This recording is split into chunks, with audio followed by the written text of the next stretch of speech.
RPF पथकाने जीआरपीच्या समन्वयाने मुंबई विभागातील इगतपुरी कसारा घाट विभागात कार्यरत असलेल्या चोरांच्या टोळीचा पर्दाफाश केला आणि सोलापूर विभागात या दोन वेगवेगळ्या कारवाईत चोरीचा गुन्हा उघडकीस आणला आहे. मध्य रेल्वे आरपीएफ टीमने इगतपुरी कसारा घाट विभागाच्या चोरीच्या अनेक घटनांच्या अहवालांवर आधारित या घटनांना आळा घालण्यासाठी आणि गुन्हेगारांना पकडण्यासाठी कसारा आणि इगतपुरी येथील आरपीएफ कर्मचारी आणि गुन्हे प्रतिबंधक व शोध पथक आणि जीआरपी इगतपुरी यांचा समावेश असलेले संयुक्त कार्यदल स्थापन केले.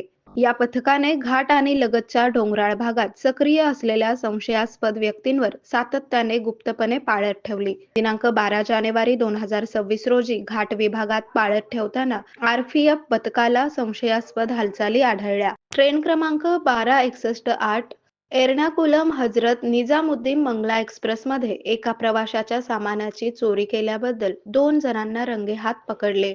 रवींद्र नामदेव घोंगडे वय 26 रहिवासी खडवली आणि करण भीमराव भालेराव वय 19 रहिवासी आसनगाव यांना अटक करण्यात आली आहे.